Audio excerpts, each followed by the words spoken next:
Hello, everyone. Thanks for tuning in.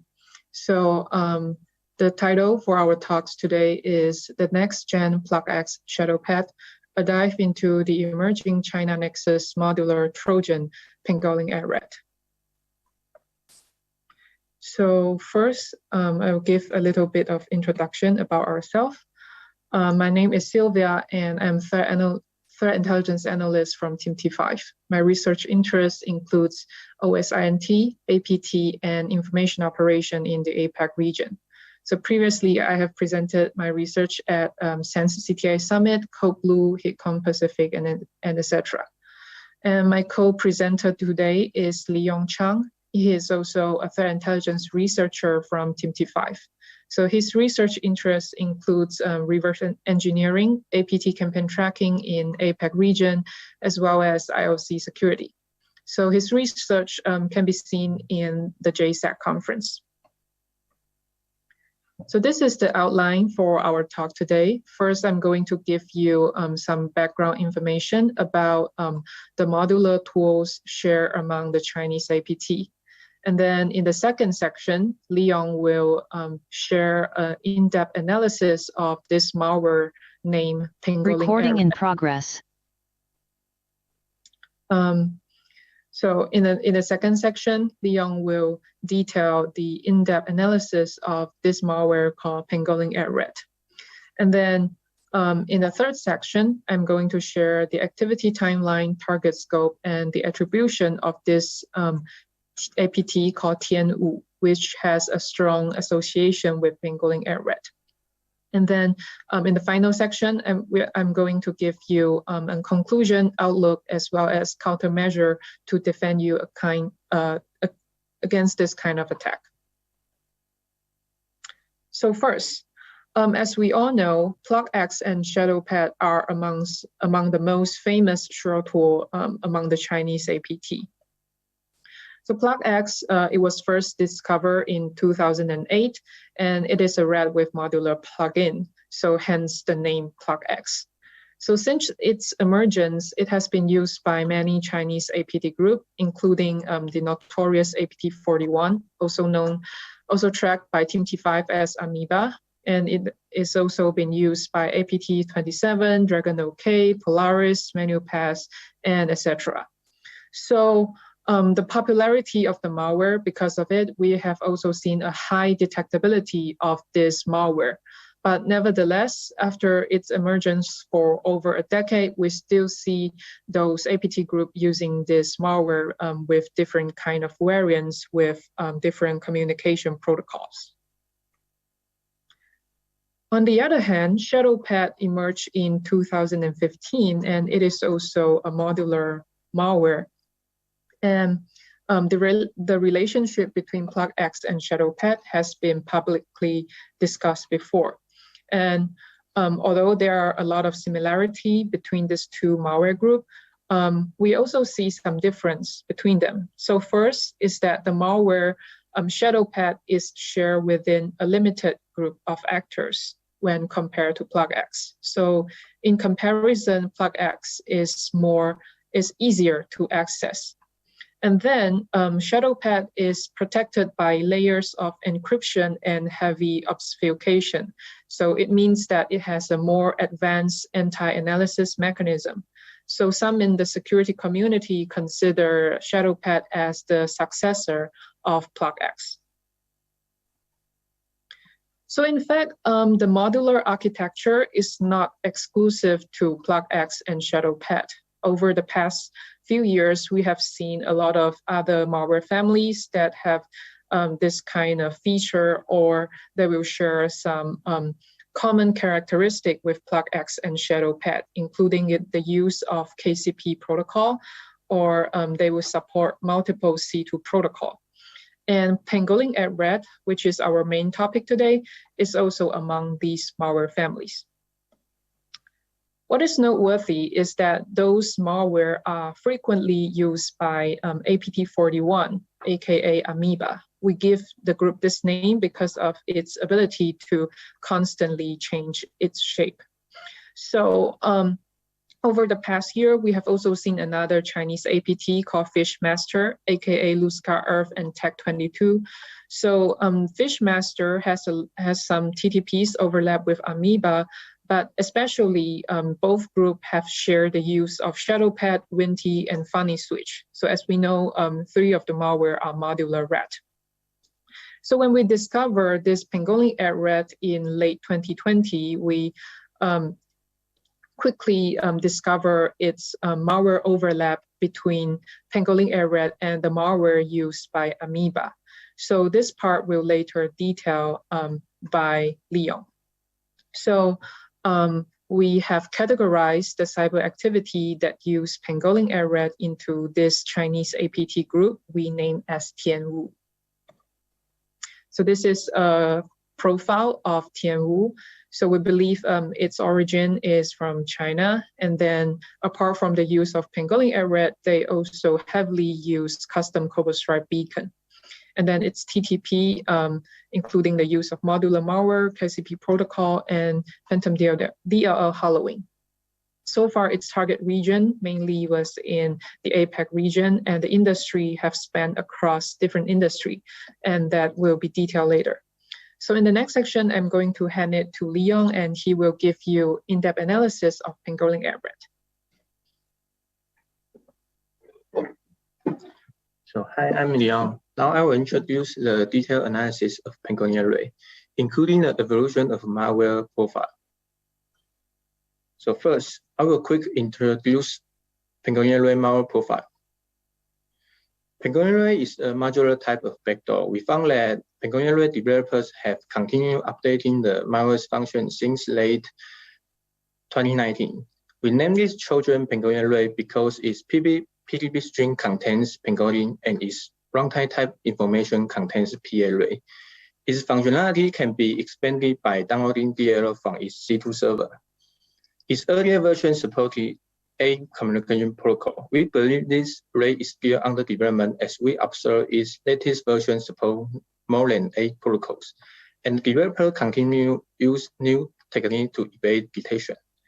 And Pangolin8RAT is capable of bypassing various protection mechanisms and sheltering in the victim's environment. This Trojan is like its name. Pangolin is an animal that is covered in armor and hide in the dark night. Slight activity, good at digging holes, allow it to easily cross mountains. And we have seen Pangolin8RAT deploy numerous campaigns. Silvia will introduce this part in case study later. And in this page, we list some of PTP string and runtime type information. In some cases, we have found variants that only support 3 protocols for C2 communication, which is the active COVID-like code. And now that you have a basic overview about Pangolin8RAT, we have divided in-depth analysis of Pangolin8RAT into 4 main parts. First of all, we will introduce the installer of Pangolin8RAT, including the execution procedure and decryption method. Second, we will share the evolution of Pangolin8RAT. And third, we will quickly introduce the code similarity with FFRAT and Winty 2.0. And finally, we will share the TTP overlap with Amoeba group malware family, which some of content will not make public before. So the installer is written in C++ using Microsoft MFC application framework. We have seen the developers name this component MFC loader from its PTP string. The installer will try to elevate privilege through com section monitor privilege escalation method. And it is worth noting that the installer of Pangolin8RAT contains an additional module in the resource section. So this figure describes the resource format, the resource blob structure, which contains the information such as module size, CRC checksum, AST, and encrypted blob. We will introduce the detail about how the package 64 decrypts modules later. So this is the workflow of installer. At first, the installer will drop malware configuration with hardcoded name smcache.dat, and next it will decompress the package from a resource, then load this module in memory. After that, you will call this export function to decrypt and drop modules. Finally, the Pangolin8RAT code is loaded in memory through the installer or the loader, which dropped by new white module depends on the different condition. Once core module is loaded, it will connect to the C2 server.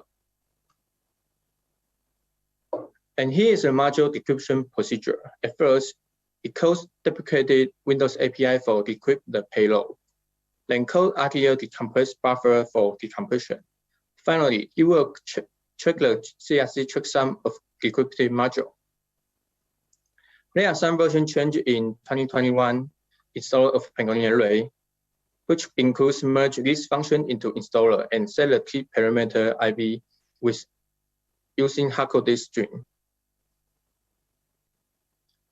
We list all the resource ID in tables in the following two slides. The resource blob has two types of payload. One is the malware configuration in pentest, such as persistent path and C2 config.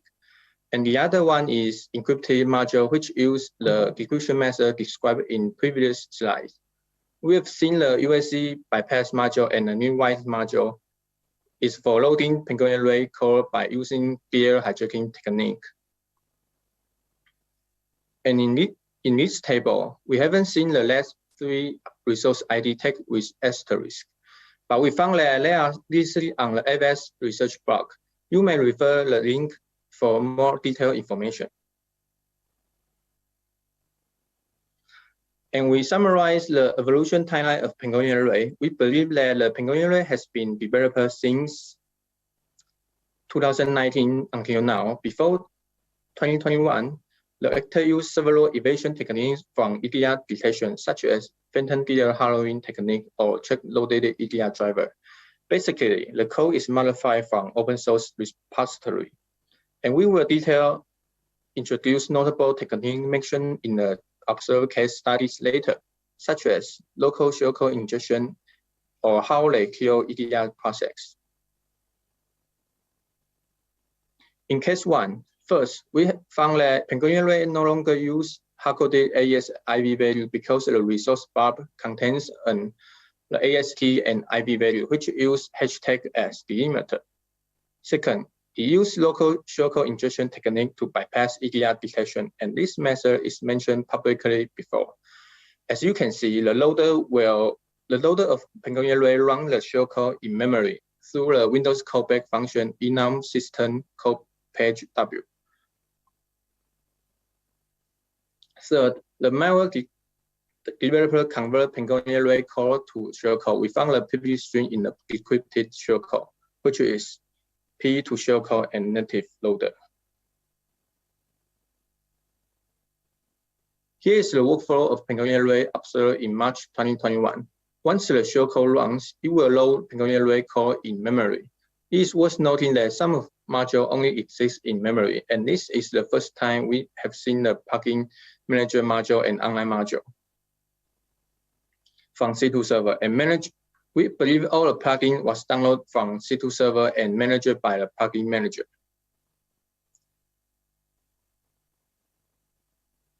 Next, in case 2, here is the workflow of Pangolin8RAT observed in June 2021.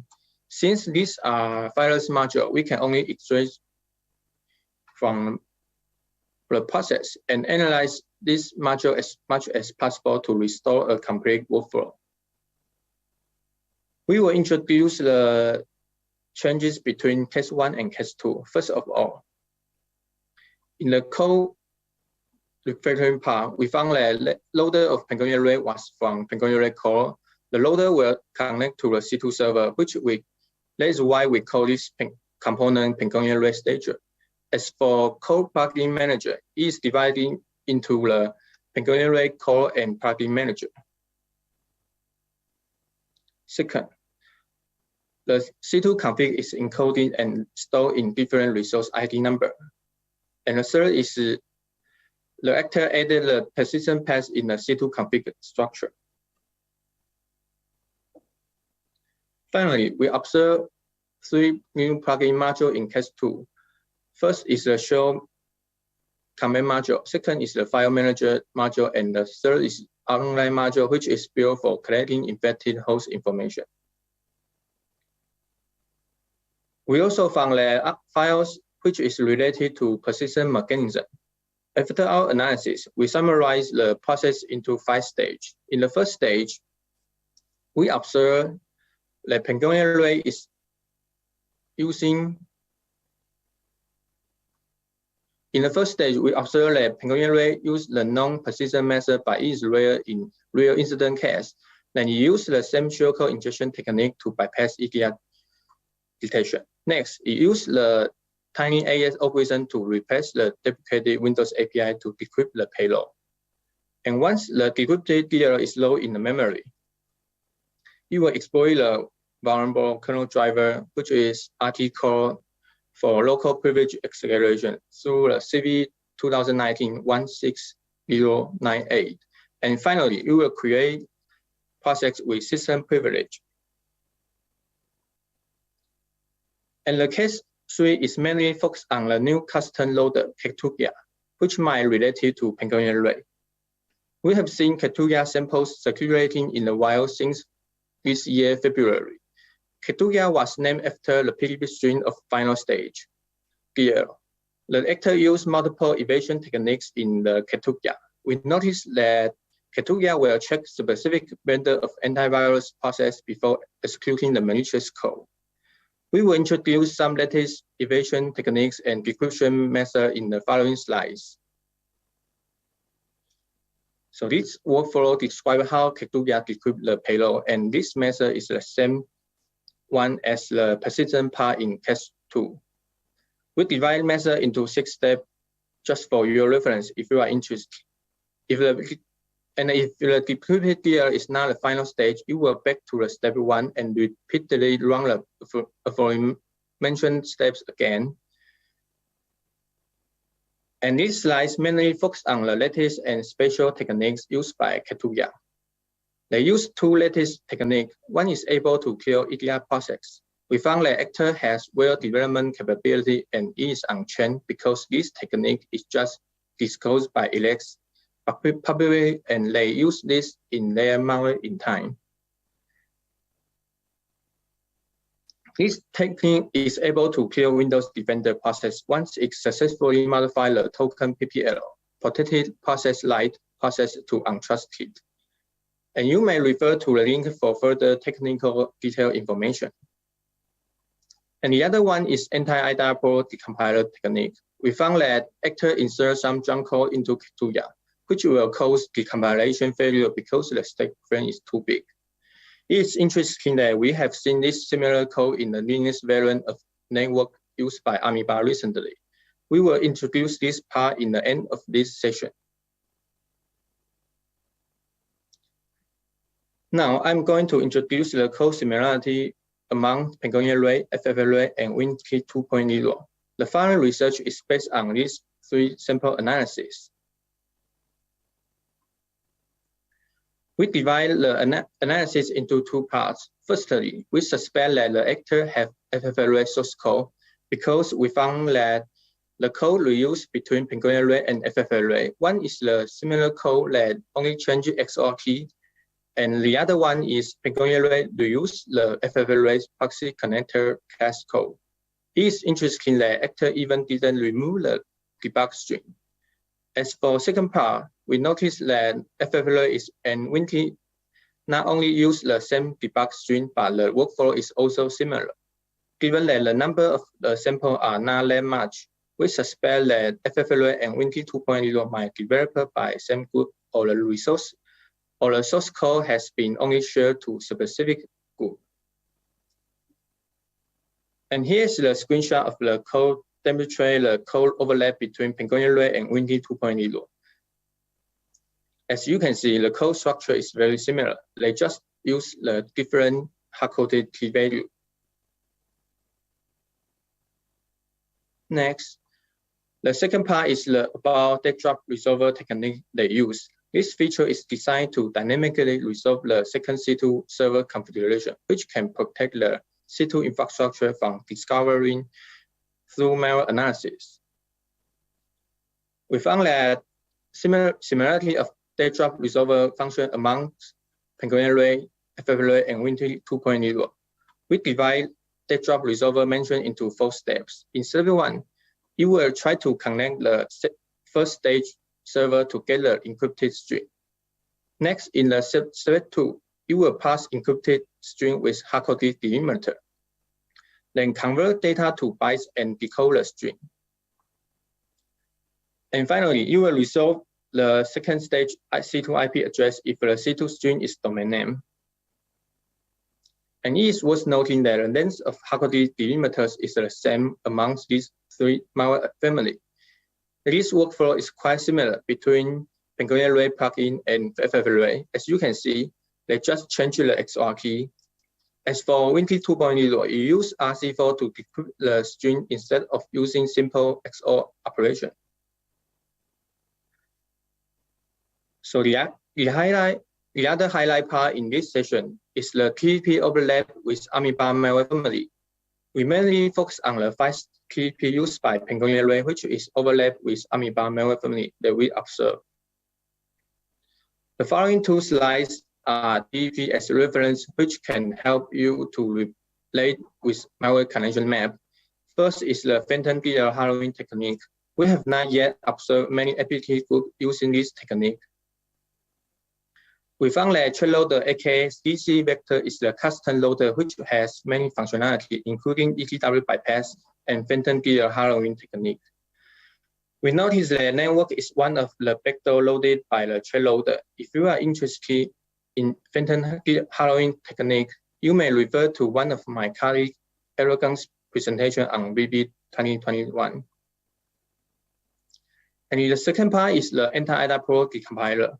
We identify the network is also a cross-platform vector. We discovered that the Linux variant of network have code of anti-IDA-Pro decompiler, which is similar to Katuya.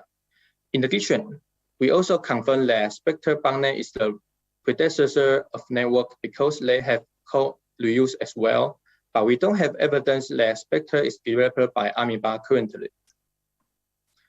And the third is dead drop resolver technique, which is just mentioned in the previous slides. We have seen this feature in most of the vectors used by Amoeba. For example, network, aka sidewalk or scramble cross, is a shellcode-based vector. We have seen Amoeba use this vector since March 2021. It is worth noting that ESE's report indicates network use Google Doc as dead drop resolver.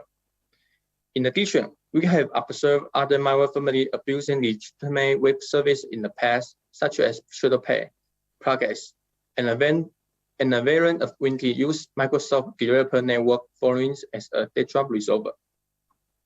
And it is worth noting that Mendian's recent report shows that the Windows version of Plug leverages dead drop resolver on 2 separate tech community forums as well. And next, we have observed KCP protocol is only used in Amoeba's malware family in the past few years, such as TPAC, Crosswalk, and Funny Switch. Until Capacity mentioned the new malware family in their recent research report, they point out sudo manuscript have also used KCP protocol. However, we still didn't know the adversary behind this campaign. And in order to avoid detection and analysis, we observed that many Amoeba's malware family developed multiple C2 protocol and modular-based design, such as Funny Switch, Crosswalk, and TPAC and ShadowPad. From our observation, we have seen some variant of Win3 reuse the PlugX encoding algorithm to decrypt the malware configuration. Finally, according to SentinelOne ShadowPad research, they mentioned that ShadowPad is highly likely to be the successor to PlugX based on the similar PDB string. And here is the malware connection map. The yellow malware icon means Amoeba has used this malware family before.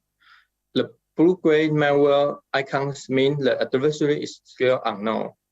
In our research, it is interesting that Funny Switch has many similarities with Crosswalk, but we cannot confirm they are written by the same developer because there are no code overlap.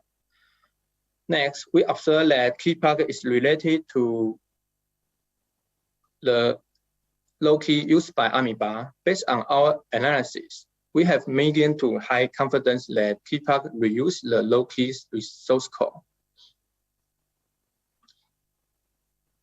And next, here is the other TTP's overlap with Amoeba malware family. We summarize the vector attacking the online gaming or gambling industry. In some cases, we found that Tianwu also used copyright in their campaigns with these three overlaps TTP, which Amoeba used before.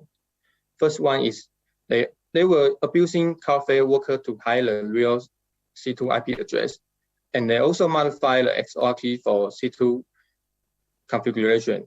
And they also use the earlier bird code injection in their malware family. In this chart, we found that this implemented the KCP protocol backdoor tools only appear after middle 2019. And from our telemetry, we would like to emphasize that this backdoor has started attack the gambling industry from the end of 2020. Next, I will hand it back to Silvia. She will give you the analysis of APT group Tianwu.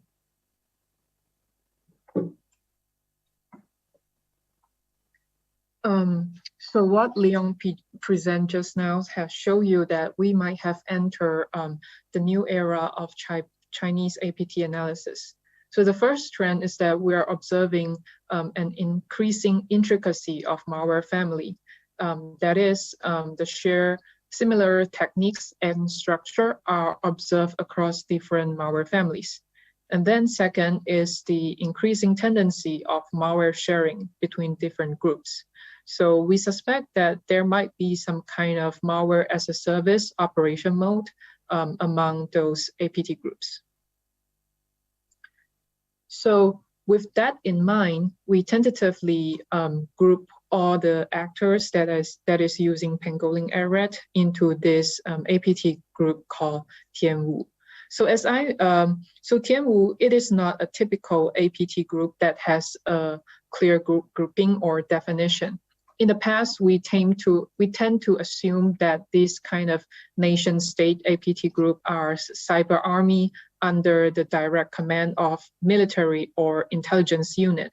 But however, nowadays the cyber activities make us surmise that there might be another mode of cyber operation.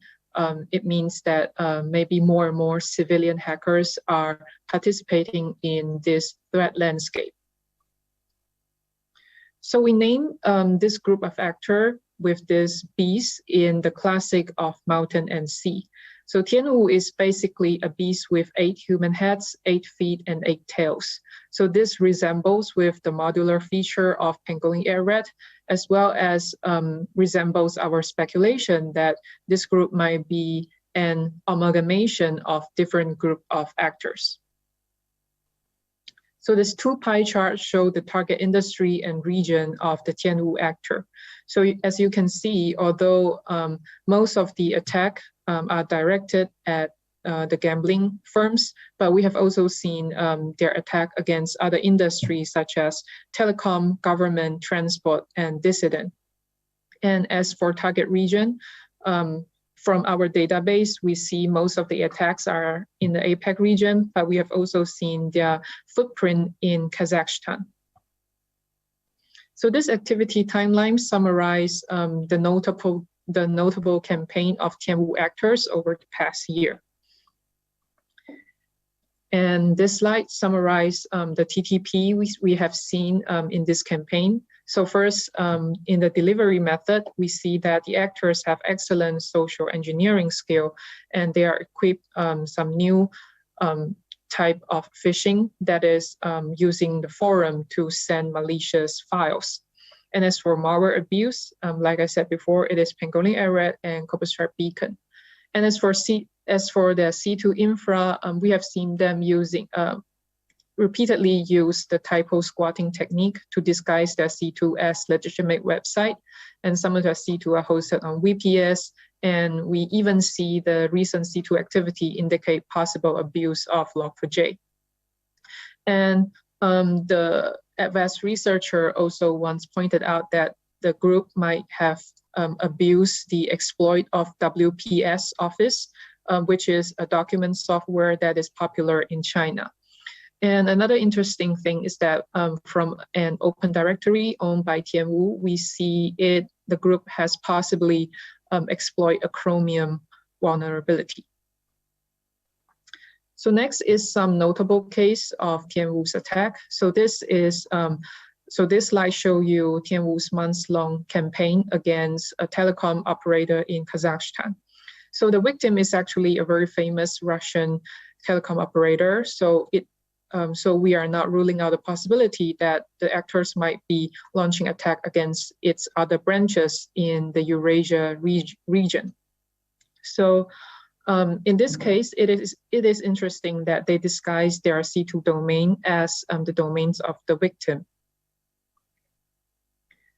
And another interesting campaign is their campaign against Taiwanese gambling firm. And this campaign, we believe it has been ongoing for about a year. So a notable finding is that we found the actors have deployed hacking tool in their attack, and they are trying to collect the info of victims' browser and messaging software.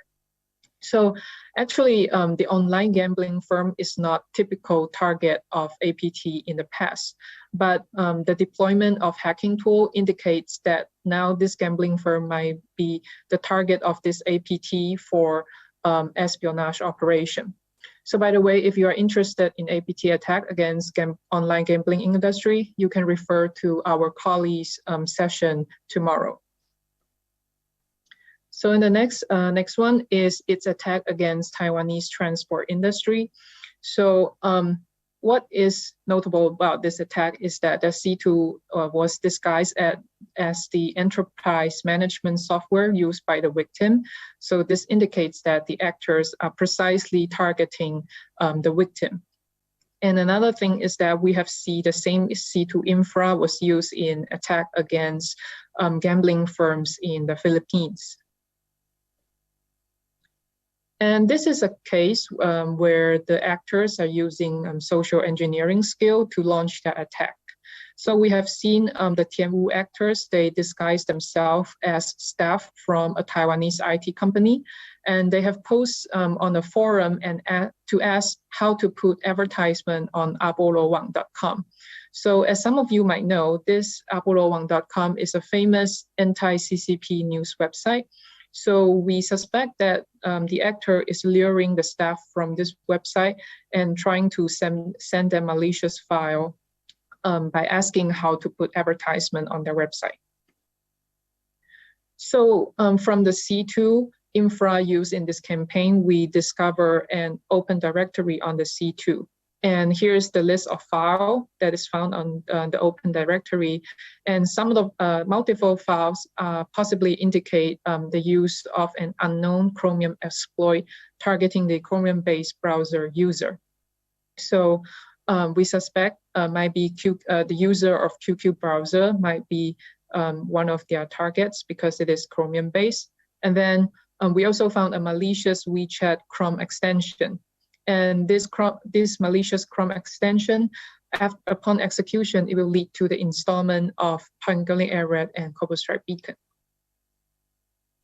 So this slide, we summarize all the TTPs we observe in those campaigns and their overlaps with the Amoeba group.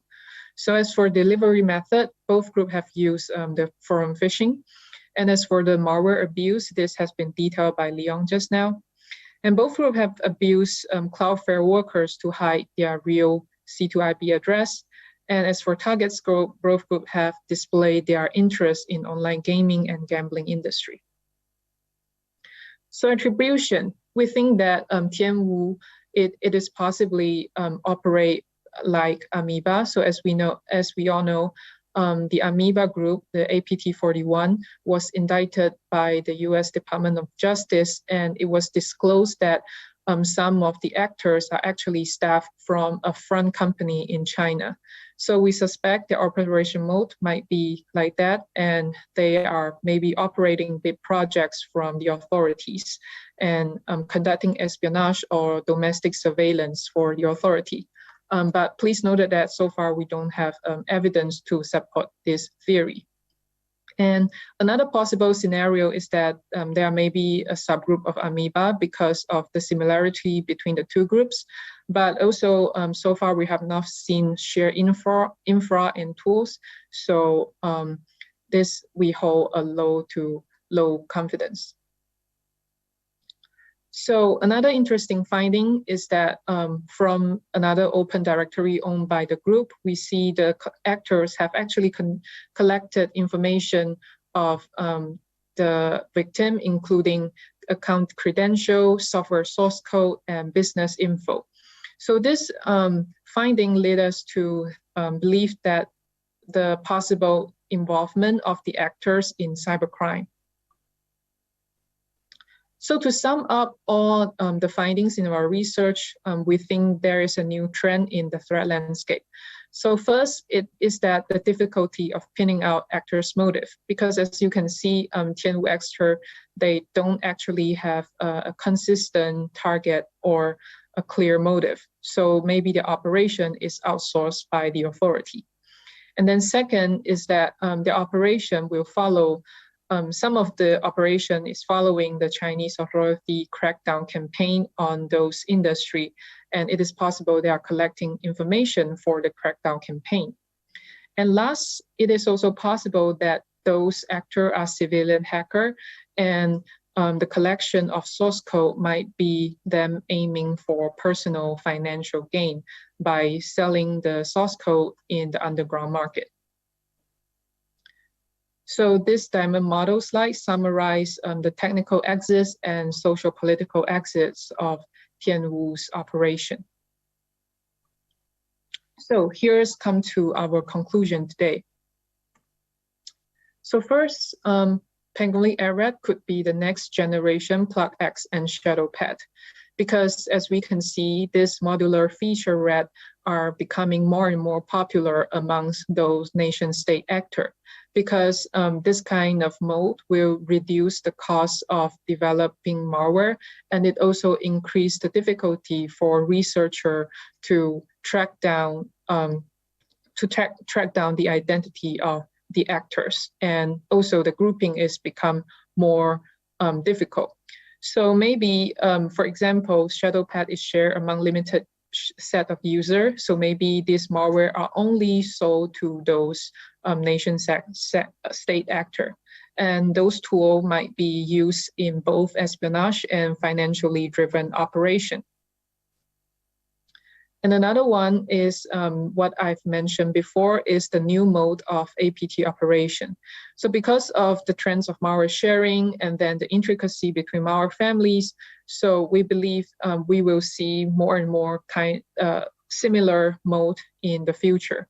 So far, we think Tianwu might operate as maybe it is a collaborator of APT41 amoeba, or it is a subgroup of the group, or it is also possible they are the digital quartermaster of some Chinese APTs. And what can we do about it? So here is some countermeasure we can do to defend your organization with this kind of attack. So first, we believe it is important to apply all-level intelligence. So on the tactical level, we advise that you can always feed the IOCs provided by CTI vendors to a cybersecurity infra. And on the operational level, you should always patch a server in timely manner and beware of the new social engineering tactics. And another thing is that fileless malware and in-memory based attack are becoming more and more popular. So you can apply in-memory detection to avoid those attacks. And finally, on a strategic level, first, we must recognize that there's a new mode of the operation between those Chinese APT that makes the attribution and group tracking more difficult. And another thing we can pay attention to is the policy and crackdown campaign in China, because those policy will heavily affect the cyberspace in the APAC region. We have also summarized the IOC and the reference we have used in our research, we found in our research. So thanks for listening today. Thank you.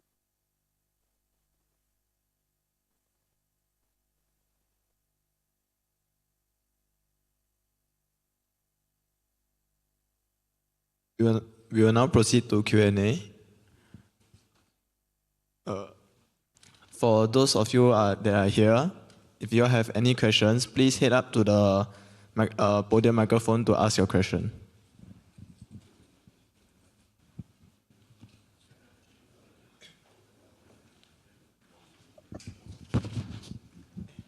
One, two, three. Okay. Vitaly from Kaspersky. Thank you for the presentation, guys. I'm just wondering, a little bit technical question, like, what do you think was the motivation when they moved to the KCP protocol? What was the advantage for them? Why did it take place?